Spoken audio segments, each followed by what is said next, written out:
This is a 6.25 liter Rolls-Royce motor going together. This engine has a camshaft with lobes to drive the hydraulic pumps. This is an early Shadow engine. This is the cam.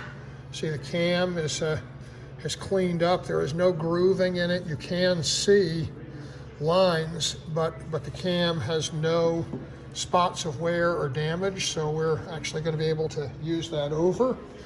The lifters also actually are not damaged, so again, those can be clean and used over. This is the cam drive gear, so we'll have new locking plates, but the drive gear and such is all good on this motor. Whoops. Here's the view of the front of the engine. Here's the crankshaft and drive gears there. The oil pump goes in here. See this serial number SY1625SY denotes a small displacement or original Shadow engine. At the back, we have another stamping 2576, which is the serial number of the car.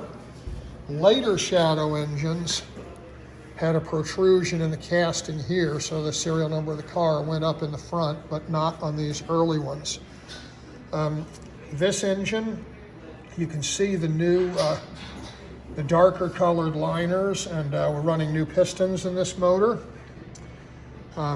We had quite a bit of wear, interestingly, in the pistons, but not wear in the crank.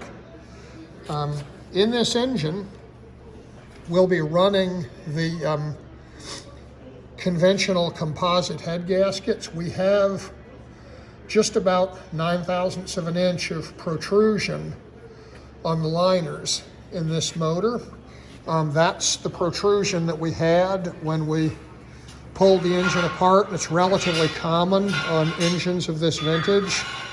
So the liners have too much protrusion to use the modern multi-layer steel gaskets, but we normally do these older motors with composite gaskets.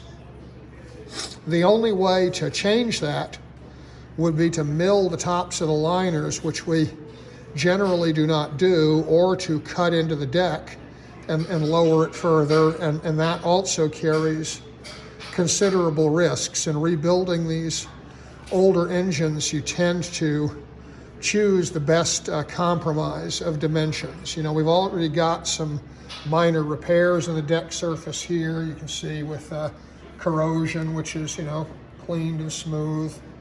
There's a line here where over the years there was a progressive failure, I think, of the gasket in the back of the engine, but again, that is, you can't feel that.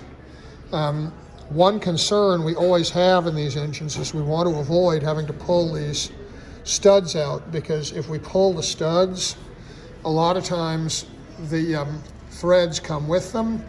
And while here you can see we could put an insert for these upper studs, look at these lower studs. See, the lower studs, there's clearance here because they pass fluid around them, and that means that we actually have to take the stud out, then drill way into the block.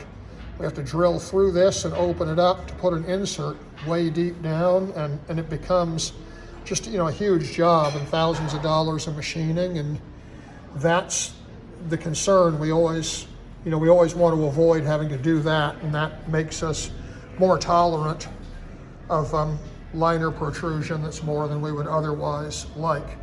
In the back here, you can see the crank is just about perfectly clean. Can we turn it over, Bruce? You can flip it. Bruce is going to flip it over and just show you the bottom of the motor.